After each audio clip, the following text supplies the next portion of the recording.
everyone, it's me, Jill from the House of 10 Sinks, and today you're in my car with me. I know it's a weird angle. I know there's a steering wheel right here. But we're going to do a little drive home with me. So I have a 45-minute commute one way to and from work every day. Oh, this is a horrible angle. You can see right up my nose. Anyway, I have a 45-minute commute one way from work every day. And I'm not going to make this 45 minutes, but on the days that I don't have my daughter, I'm just making this drive by myself. And I'm kind of tired today. So I thought, what better way to combat the tiredness than to make a little drive home with me video. So I don't really know what I'm going to talk about. I haven't really thought about it. But here we are. And I'm actually already 20 minutes into this drive. I just stopped and got a snack. Fired up my little phone camera here. But I don't have like a phone holder in my car. So it's like balanced on the dashboard right now. Anyway. So this is Thursday, but it's technically my Friday. We have a really big holiday. It's a county holiday. It's not a national holiday. County holiday tomorrow. So I get the day off. I'm looking forward to that. Most of the time I don't mind my commute. You know, it is 45 minutes. And really that's not bad. It gives me some time to kind of decompress when I'm coming home. When I'm going to work, it gives me some time to like kind of organize my thoughts for the day and like think about things I need to do and kind of get my attitude aligned right before I go walking into work. So it was a pretty calm day. We didn't really have much go on. I read a lot of news articles today. I'm trying to get into like the stock market and options trading. And it's really funny. I've been doing this for about 3 months now. I make pretty okay money. Like I'm not rolling in the dough or anything, but I make better than average. And I wanted to kind of like start making my money work for me. So I figured the way to do that would be to seek like a higher return on my money. And so I started looking into options trading. And so I was reading a lot of articles on that today. The funny part about it is I started doing this through an app called Robinhood. They started offering options. And I got into it. I didn't really fully understand what I was doing. I just knew that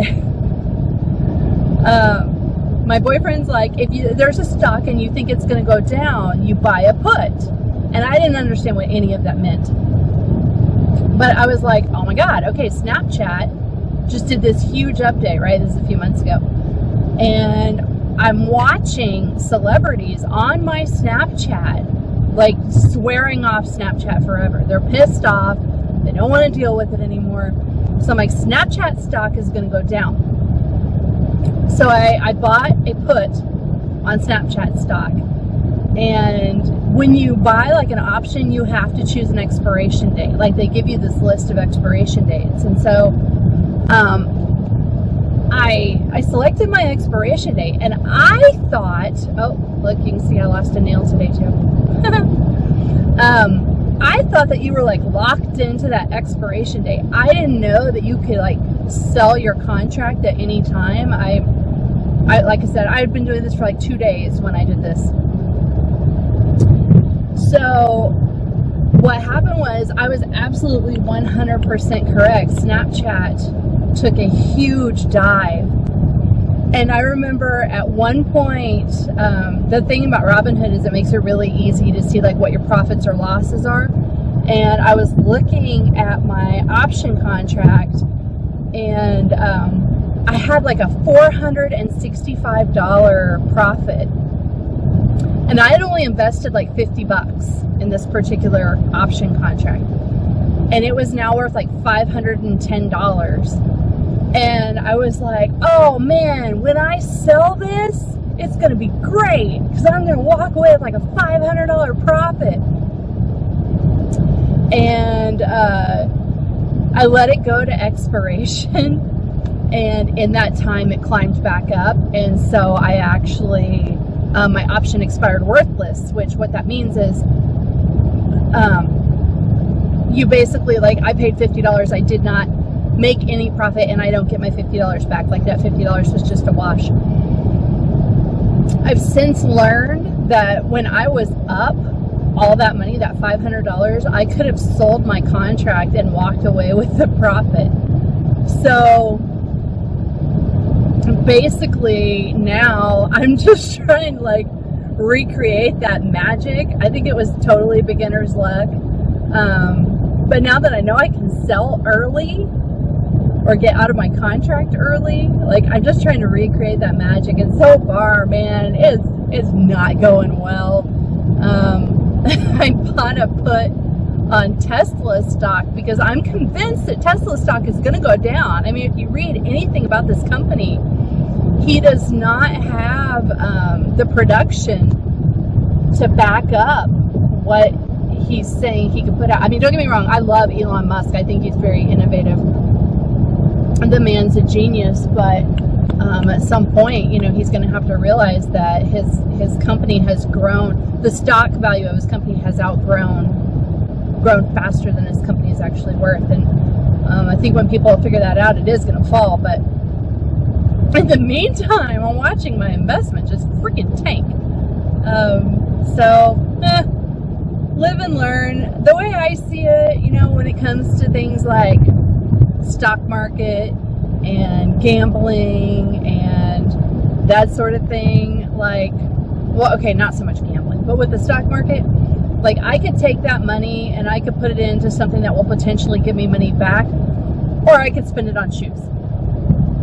Sometimes shoes win.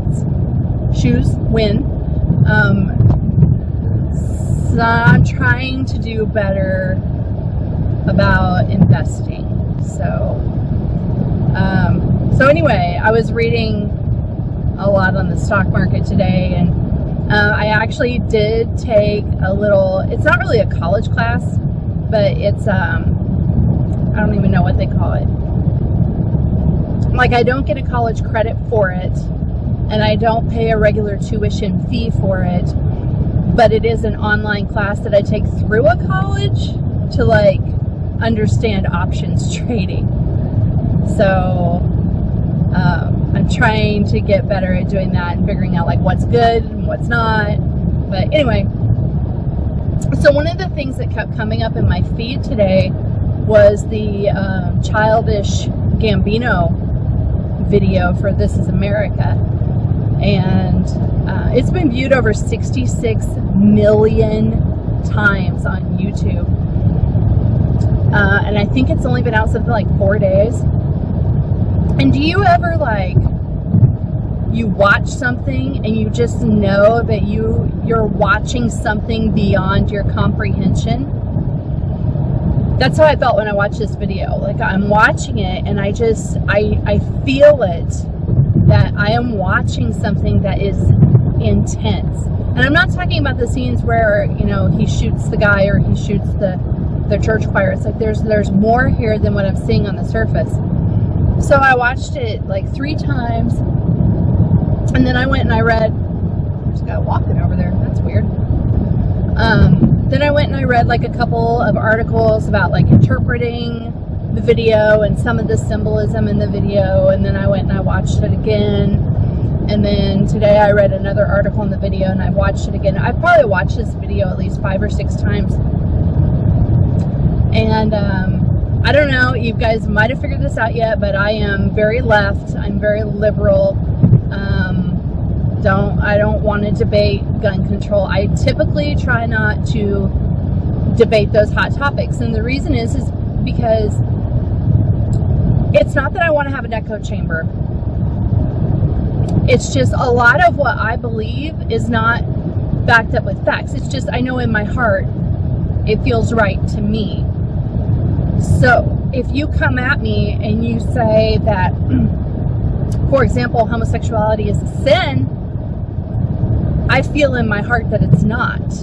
And no matter what you say to me, what kind of data you give me, you're not going to change my mind on that. And that's kind of how I feel about a few hot topics, actually. And I don't want to make this that kind of channel.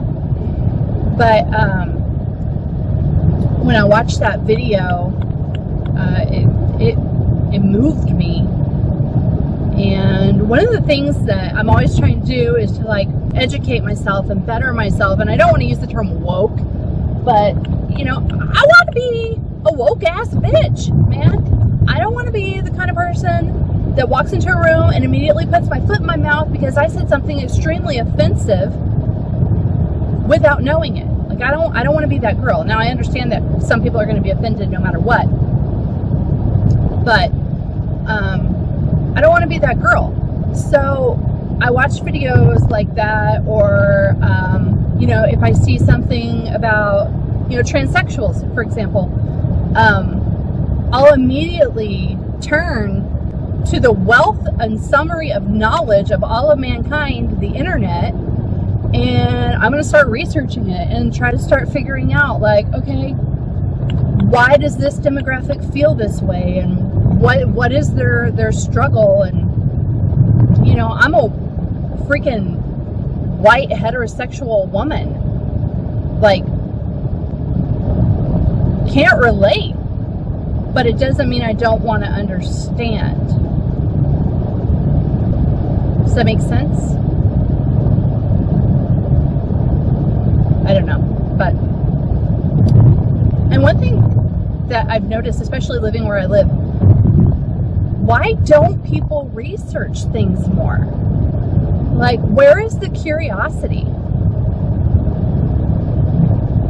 Why isn't anyone looking for answers? Like, I don't know how many times I've heard conversations like, you know, oh, for example, you know, like, oh, I wonder, what's the symbol, why does the symbol of crow equate with death? Like, where does that come from? And then they just sit there and they speculate. Like, everybody has a smartphone. Grab your smartphone and look it up. Like, where is your curiosity? Where is your thirst for knowledge? Why aren't you Googling this stuff?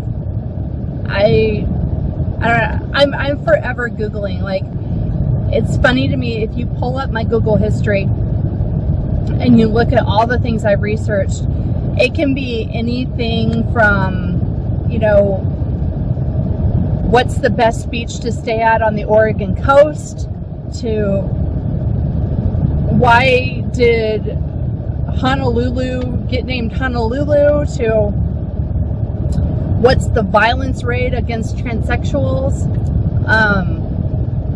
or I'm sorry, transgender. See, this is what I'm saying. Like, no, transgender individuals. What is the violence rate?